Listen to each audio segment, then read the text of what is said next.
Hello, Internet. My name is John Nosen. Some of you may know me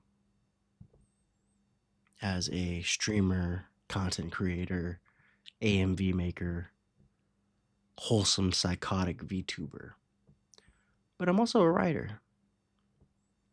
I've been writing my own story for the last 7 years. I've been writing books since I was about 12. Not a lot have been published, but that is the way the world goes. It's the way the cookie crumbles. Mainly because I've been lazy. But seeing as how I haven't been able to finish a certain story of mine, I feel like I should just talk about it on the internet. Now, mind you, this does have copyright. I will describe the story after we read the prologue. The Orochi of Nishi Shinjuku. Warning, graphic content. If y'all know who this is, y'all a real one. This photo belongs to Ishida Sui. Ooh, this art. Okay, this photo belongs to Ishida Sui, the author of Tokyo Ghoul Tokyo Ghoul Re. This is art and simply used to display the design of my character Yuki Watanabe as a homage and inspiration from his character Torso. If need be, I will remove this picture to not face any sort of copyright infringement. Never forget, my son, there is nothing I love more than you. You are my entire world. His mother's final words lingered in his mind. If he had known it was her final day on Earth, he would have taken off of work. Instead, he was dashing out the door from his part-time job he had at the convenience store after receiving the call from his mother's doctor. His manager was screaming from the top of his lungs, telling him to never come back. He was never physically fit, but he wasn't fat. He was simply a stick with his bony arms and short legs that looked more like branches than tree trunks. Because he was never physically active outdoors during or after high school, his skin was pale. He didn't make it more than 3 blocks in Shinjuku's packed streets before coming to a stop, breathing hard to make up for the oxygen deprived from his system, and his legs thumping and sucking dry the little potassium that he retained in his muscles. He stood out like a sore thumb from the men in business suits, students in school uniforms, all of whom cocking their heads to get a glimpse of the man in his cheap, striped blue polyester attire and cheap black slacks and white non-slip sneakers. This was not the attire of a 21-year-old college student studying human anatomy to become a doctor, specifically a surgeon. They didn't know the struggles he had to endure to get to this point. He grew up without a father.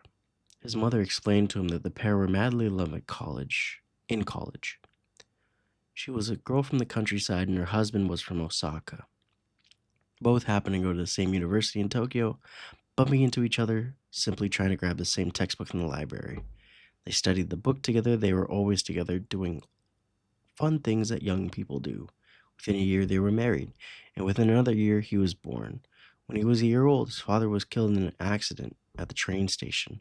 Some kids playing accidentally bumped into him, knocking him off balance and falling into the front of an oncoming train. His mother never remarried and raised him on her own. It was hard for her. She had no one to rely on to take care of him. So, she took him everywhere, even to work, playing with his toys quietly as his mother did her paperwork. There, he met a man he had come to know as Uncle. Uncle was a lonely 40-year-old man who took care of his mother in many ways, but in professional settings was her boss. Japan was rather strict in the office setting, and despite having a son, he didn't treat her any easier than the other employees that he was yelling at every day. When he was 8, his mother and uncle got into a huge fight in their apartment.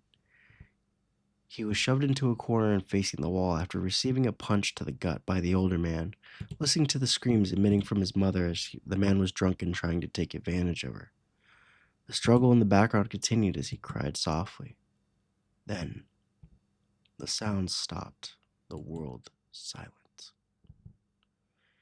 Yuki, his mother whispered gently behind him. Her voice was hoarse. He slowly turned and faced the woman that had blood on her face and clothing ripped. Behind her, a knife was puncturing one of the 8 holes, leaking the crimson fluid from the older man's still body. Yuki, my sweet son, I'm so sorry.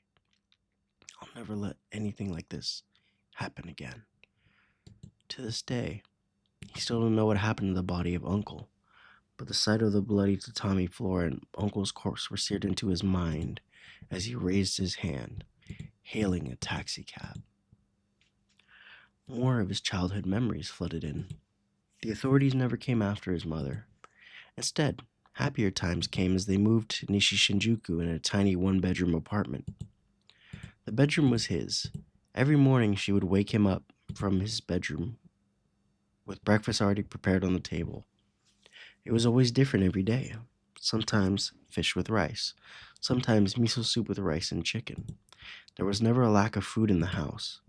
But his mother was concerned that he would only eat half of his breakfast and wrap the rest, stored away in the refrigerator. He was really skinny, even back then. After breakfast, he was going to school, taking the train every day. From the train station, he would walk no more than a half mile before arriving at school. And studying in school was all that mattered. None of the social groups surrounding him, or even communicating with the other students, was appealing to him. He didn't even remember the sight of his desk or the look of the school or any other students. He blocked it all out, partly due to being made fun of by others. They called him Bony Face and Stick Boy in junior high school. And this remained the same when he found himself in high school. Still no friends, no one but his mother.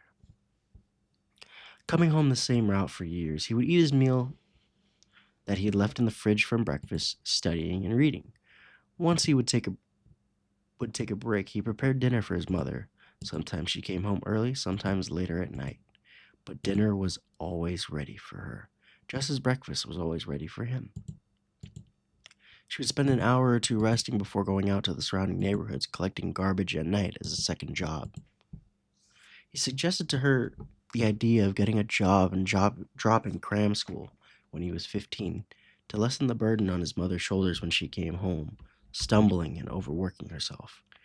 In her fever-induced state, she demanded that he get that foolish idea out of his head. She had him open a letter that had arrived in the mail from the bank. Its contents unveiled that his mother had saved over 23,992,431 yen, around $240,000 in US dollars, in a savings account. The date that the account was created was the day he was born, and it showed at least 20,000 yen, or equivalent to $200, a month stored away and built up in the previous 15 years. His father's life insurance was the biggest sum inside, totaling around 20 million yen, or $200,000. Yuki, this is what I worked my whole life for. This is for you, what your father and I wanted. Go to school and be a doctor, she said quietly. Be a doctor, she said again, with the wet towel on her head. His life was given purpose as she said that. Take me to Tokyo Medical Hospital, he said to the taxi driver, removing 55,000 yen from his pocket and handing it to the driver. This is more than the fare, the driver smiled politely, attempting to hand back the money. Get yourself something good to eat tonight. He said back. Just get me there as soon as possible. You got it. The driver pocketed the money. The taxi took off, speeding down the streets of Shinjuku, Tokyo. Gray buildings and more people walking along the streets, going in and out of department stores, restaurants, coffee shops. However, the driver slowed down as dead-end traffic delayed them. Yuki contemplated jumping out and running, but it would have taken him even longer. He found out what was causing the traffic. An expensive European-style sedan was laced with bullet holes, and three men in black suits and one woman in a dress were dead within the vehicle. The men in the car all wore red ties, signifying they had belonged to a Yakuza group known as the Kabukicho clan, who controlled Shinjuku's legitimate and illegitimate business practices. A couple of journalists were trying to take photos and videos for the evening news. Maybe a dozen police officers were investigating the scene, all while trying to keep the journalists back and wave traffic through. But the situation was very simple. Too simple. These guys pissed off their rivals and died because of it. And this didn't bother him. It was another day in Tokyo, after all. Finally, after an eternity had passed, he was at the front of the hospital. "Thank you," he called out to the taxi driver before dashing into the lobby, past nurses and visiting families, going into the room of his mother. No one else was there. None of her family, no coworkers, nobody but him. He knelt, clutching her hand, kissing it. "Hi, Yuki," her voice echoing through the mask that was hooked up to an oxygen tank. "Thanks for being here." "Of course I'm here. Of course. I can't keep doing this chemotherapy. Look, I can't even breathe without this on. It's hard, Yuki. You have to fight, Mom." He fought through the tears. I can't even stomach food anymore. Everything is so bland, so bleak." She replied and looked directly into his eyes. "And my life insurance will make sure that you never have to worry about money for school. You can quit that job. I lived long enough, my son. Now it's up to you. Live a long life and make me proud." He hesitated as he cast his eyes in another direction, towards the heart rate monitor, dead and inactive. She must have tampered with it or convinced someone else to do it. "I have done everything for you. Don't be ungrateful. Don't let my hard work go to waste. Do as I tell you. Let me be with your father."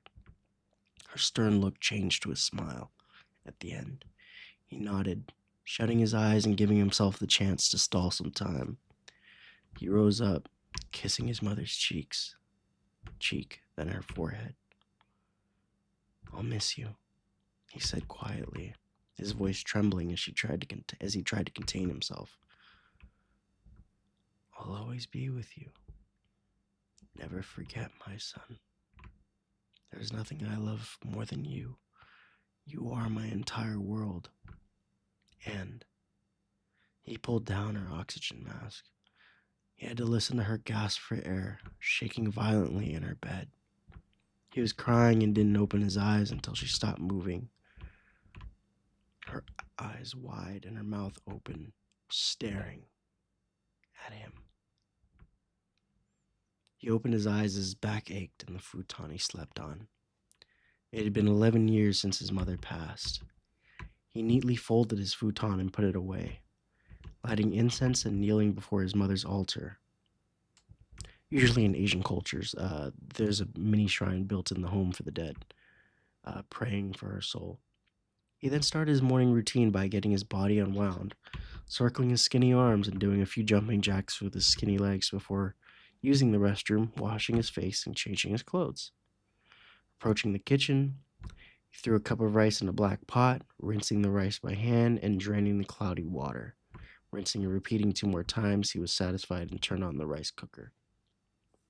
While he waited for the rice to cook, he took a mop and a bucket and went up to the second floor, cleaning the large bathroom and its tile floor.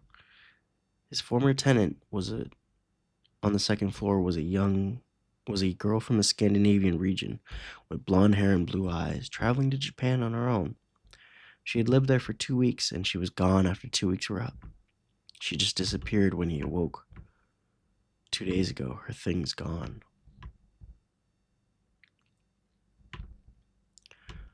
Once the rice was done, he scooped the contents into a bowl, and with an egg from the fridge, he cracked it into a bowl. A perfect sunset orange yolk and clear egg that was slowly cooking on the steaming rice. Itadakimasu. Thanks for the meal, he politely said, and began mixing the hot rice raw egg bowl with chopsticks. A doorbell rang, interrupting him before he was able to eat his first bite. It's open, he called out and took his first bite. Good morning, Yuki-san, the annoying schoolgirl called out as she took off her shoes and arrived in the kitchen area, dropping her breakfast powder across from him. Pancakes, scrambled eggs, 2 hash browns, an English muffin, a sausage patty, and 2 slices of bacon with 2 slices of buttered toast. She had gotten him a breakfast sandwich. He respectfully declined the food, telling her to eat it, and she did. She was a neighbor of his to an extent of a few blocks. She lived alone as well. He didn't ask why. That was her business. She came in her usual attire of the winter months, a white sweater vest, and etched above her oblique fissure of her left lung was her school's insignia. She had a dress shirt underneath, a black scarf around her neck that covered up her navy blue tie. Her red pin was visible, signifying she was a third-year middle school student. He looked at the girl's hair, which was cut differently than how it normally looked. Her hair was shoulder length in the back. Her bangs cut to the sides. Her bangs cut to her eyes, and on the sides they extend to her jawline, and her inner hair color was dyed between emerald and turquoise. It's nice, huh? It's called a short bob cut with long side bangs. She smiled at him. Oh, hold on. It was different than a normal ponytail. Okay. The teenage girl rambled on, asking him about his day and talking about her own experiences. He gave her 1 to 2 word answers, compared to her long explanations, but she was exceptionally annoying today. You're the only person I know over the age of 30, and I don't talk to my teachers because they're boring. My brother is always working out of town now, she added in every time they spoke, defending her reasoning of barging into his house every day, seeking advice and pestering him. This time, she expressed her own desires about a boy in her class at school, a bleach-haired delinquent boy who didn't pay attention in class, but whenever he answered a question asked by a teacher, he knew the answer. She expressed that sometimes she watches him at lunch, sitting by himself, and that the sight of him made her heart pump fast, and she couldn't explain it. You love him?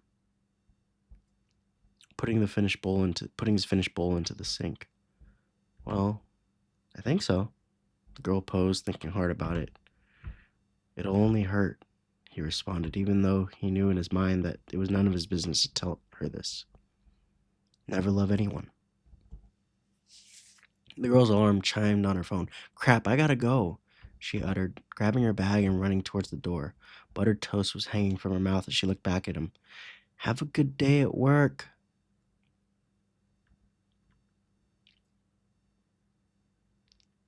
He didn't travel far to go to work. He sighed quietly and was glad with the peace and quiet returning. He put on his shoes and walked outside of his tiny 2-story house and locked the closed silver gate, pushing it up.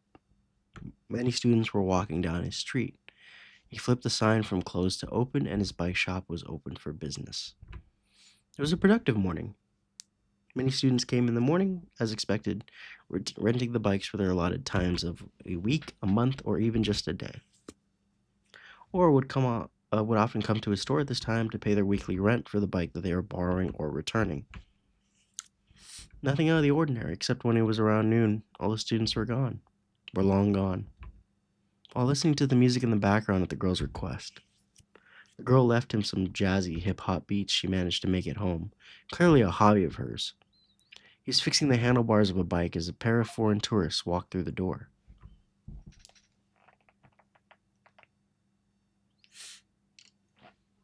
Hello. The male tourist said, "My name is Ricky and this is my wife Martha. We'd like to borrow two bikes." He had the accent of a man from England. My apologies, guys. My English accent's terrible. Okay, Yuki replied, putting down the handlebars. "I need you to fill out this paperwork." That was the only interesting thing today. Guys, I'm Asian. Don't.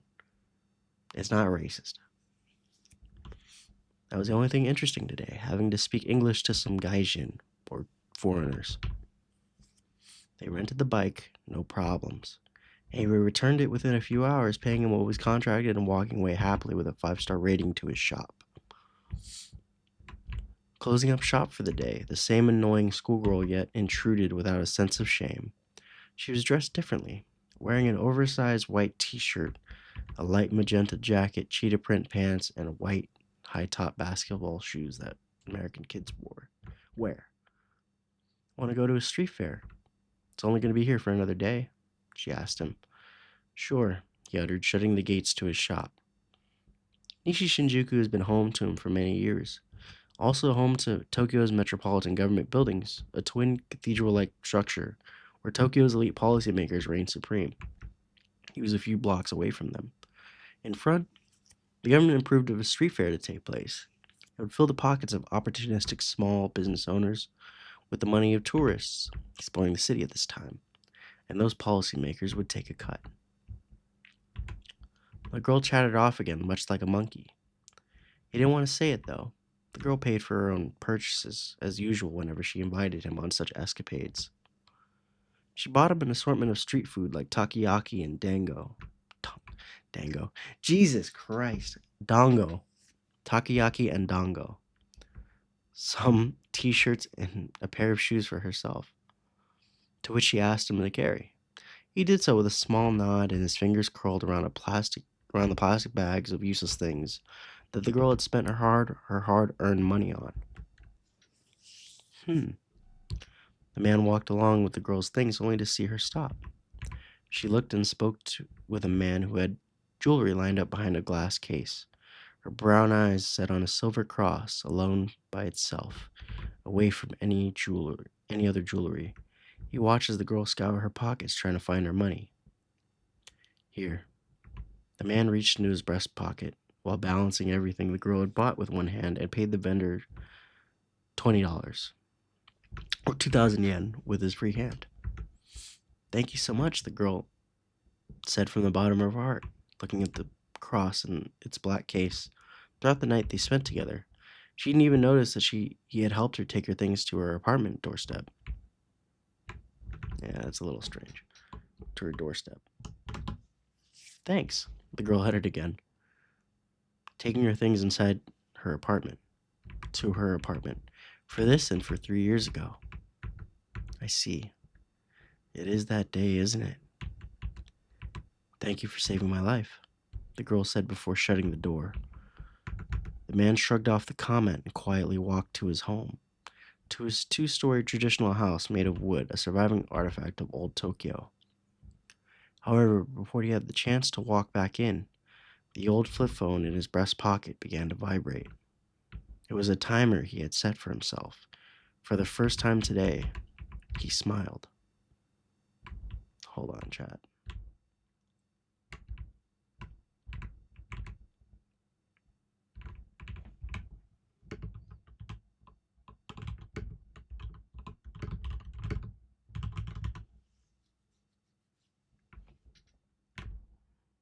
Okay. Here we go. It's that time of day. The phone vibrated again, a call from an unknown number.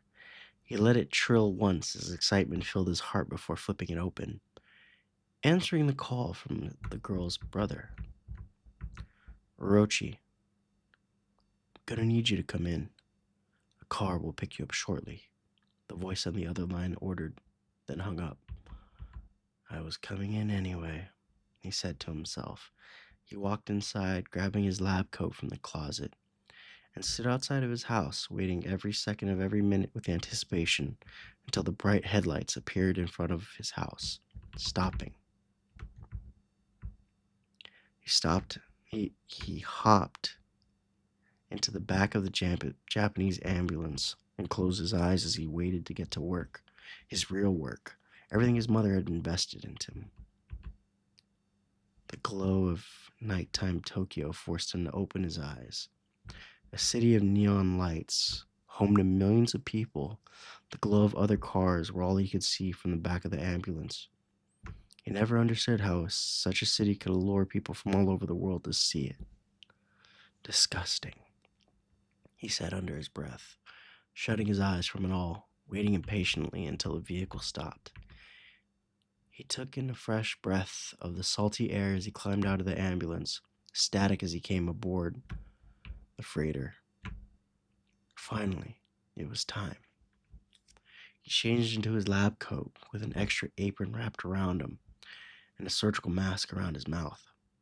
However, he left his mask down for now and avoided all the other men who come from similar backgrounds in different cities.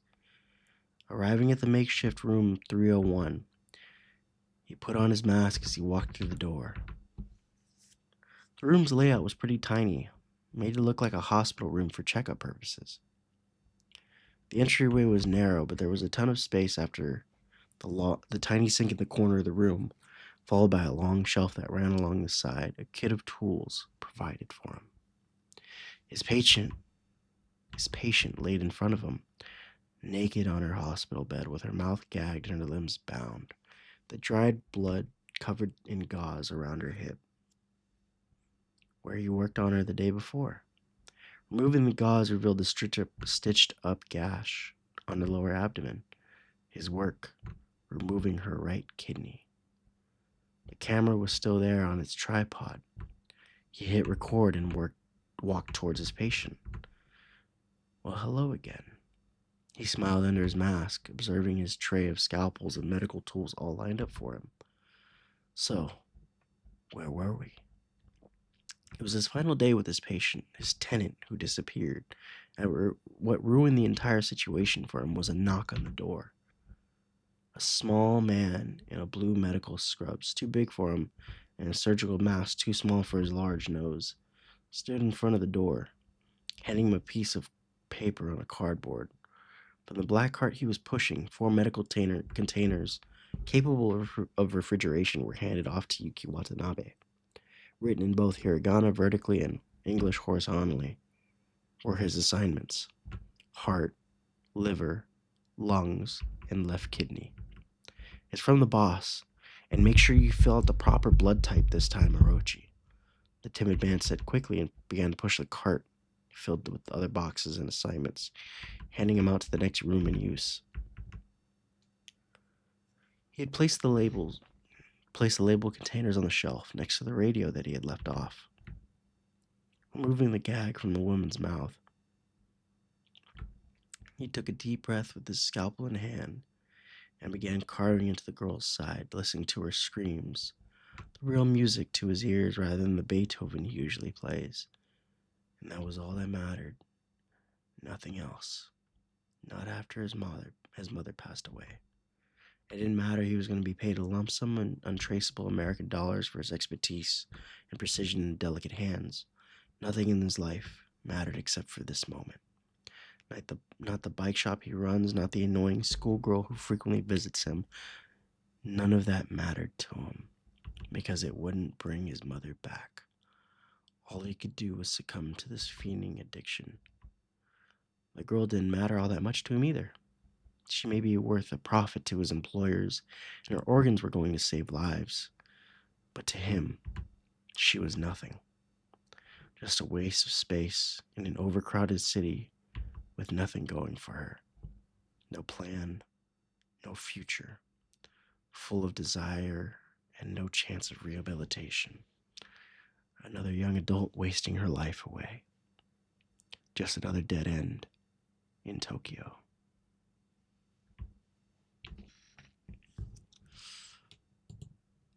So chat, that is Dead End in Tokyo.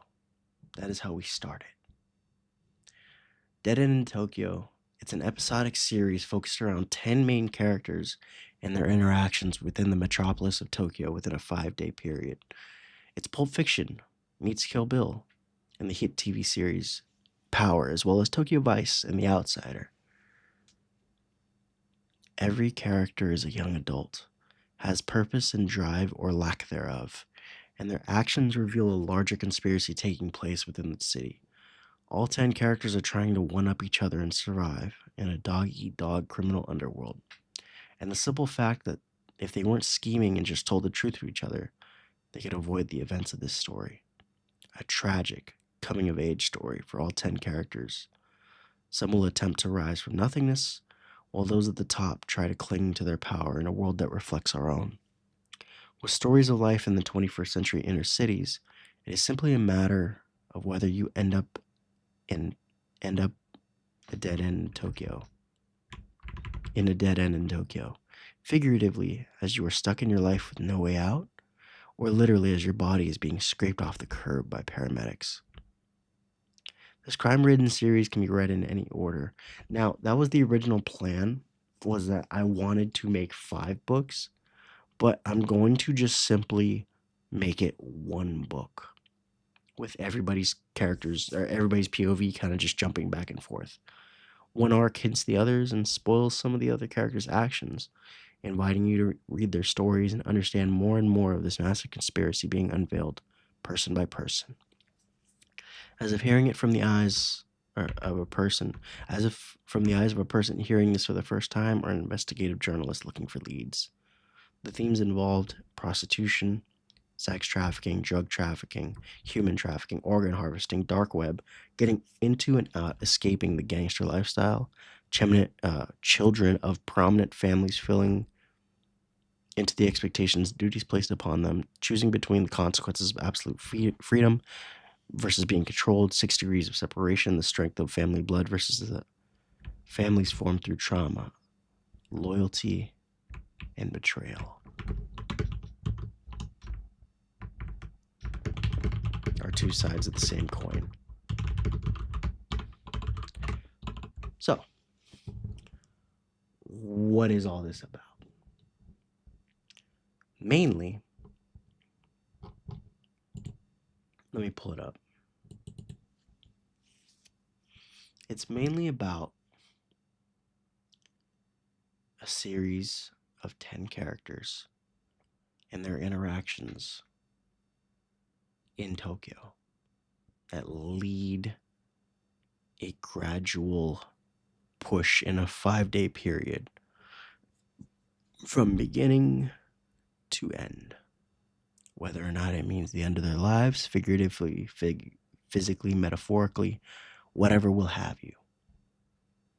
The concept is that they will come to a head with their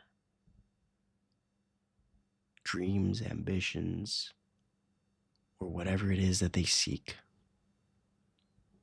And they will find it in Tokyo one way or another.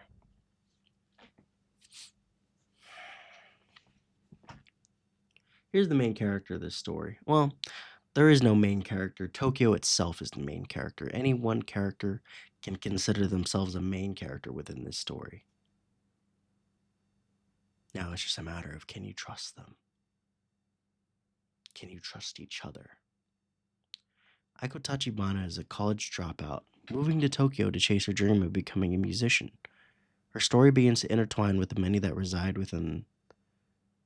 in the metropolis of millions. But night reveals the sinners that dwell within the shadows of Tokyo's bright lights. She witnesses the murder of an escort by a small posse of let's just call Tina what she is. Of a prostitute by a small posse of Yakuza members. While fleeing, she stumbles upon Kazuki Nakajima, a blonde-haired delinquent who was a member of a rival Yakuza clan. Saving this girl from becoming a second victim ignites a powder keg of strife between Tokyo's major crime factions, and 2 strangers will have no choice but to rely on each other as they dig deeper into Tokyo's criminal underworld, full of guns, drugs, and people, all sold to the highest buyers. Will they see the light of day again, Or will they, like many others, meet their dead end in Tokyo? So, chat, that's the prologue. That's the description of the story right now. Y'all want more? I can give you more. I can give you everybody's description.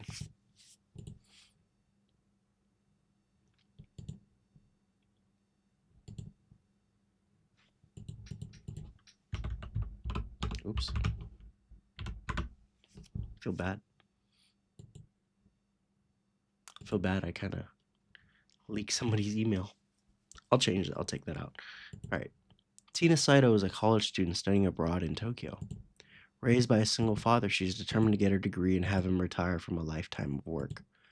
Peer pressure by her classmate to go out for a single night changes Tina's life forever, as she is exposed to the seedy criminal underworld of Tokyo, managing a cafe by day, pleasing those who are willing to pay for her time by night to pay off the debts she owes, battling her own demons on top of doing her schoolwork and everyone else's affection for her. Tina is doing everything in her power to get home. She plots to escape a criminal underworld full of yakuza, organ harvesters, drug traffickers, and hustlers, trying to get a little power over her. Just another day in Paradise City. Will she see the light of day again? Or will she, like many others, meet her dead end in Tokyo? Now, chat, I'm going to say this outright, just so y'all know. Tina is my favorite character, bar none. Although, everybody else is just as good, too. That's the thing. But,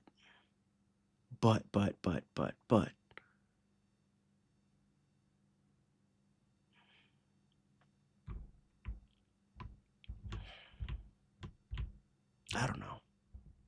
I don't know, because I have so many favorites in this story. I literally have so many favorites.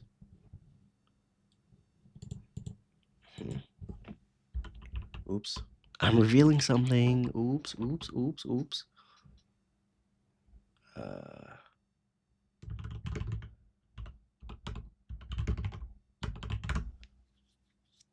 Here we go. Who the fuck? Oh.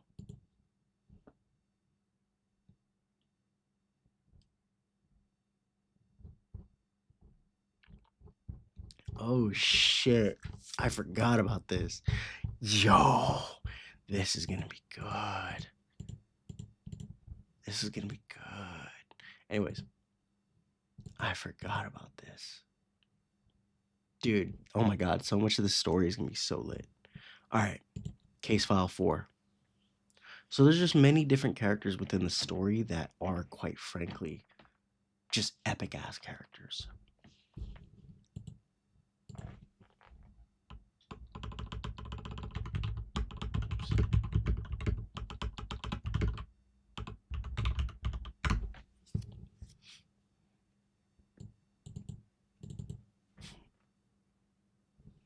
Because we have the timelines here. Hold on, chat. God damn. Like, I have all this shit. Okay. Dude, I have so much of this shit. God damn. Okay. Hold on.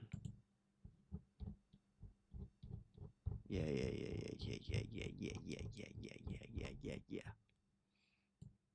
Oh, I need to finish the rest, chat. I need to finish the rest.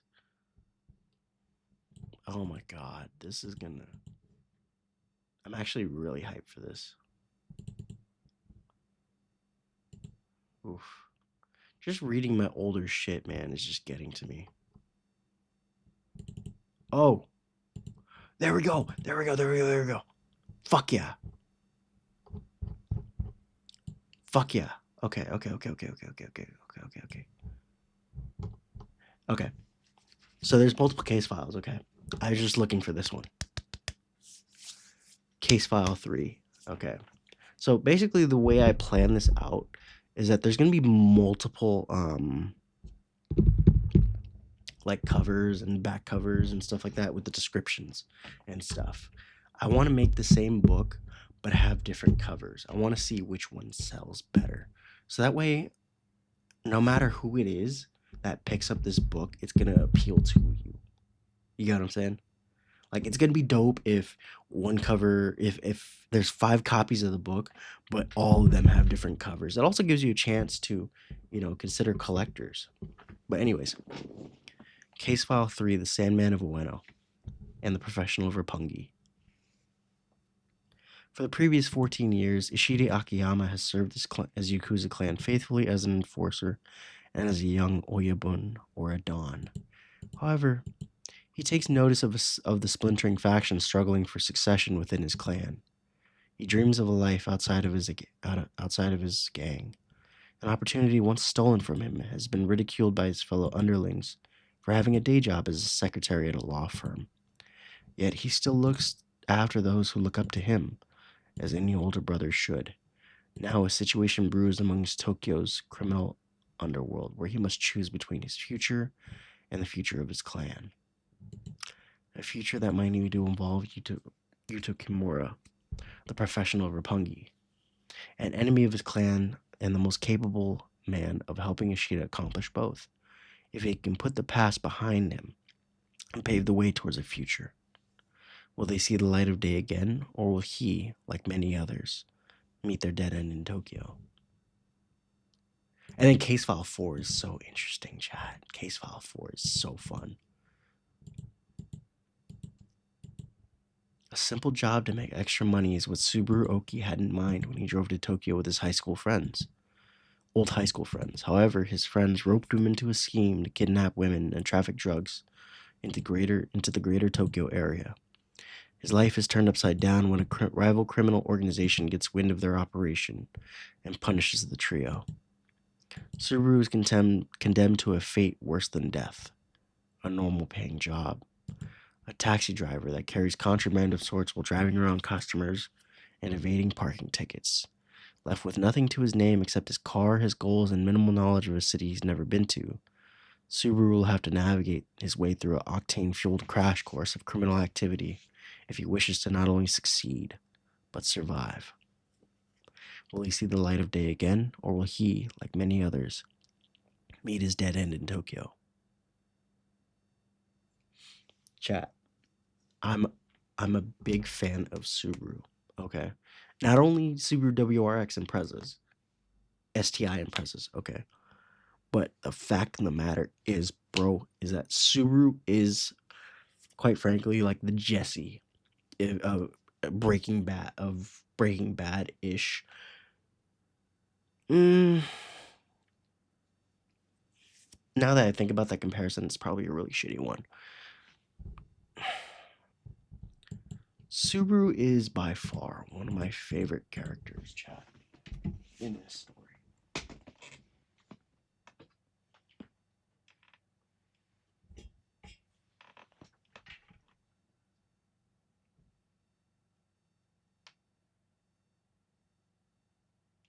Alright.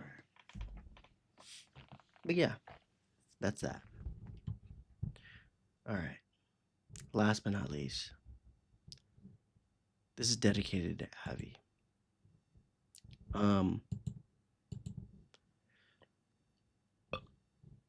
Chat.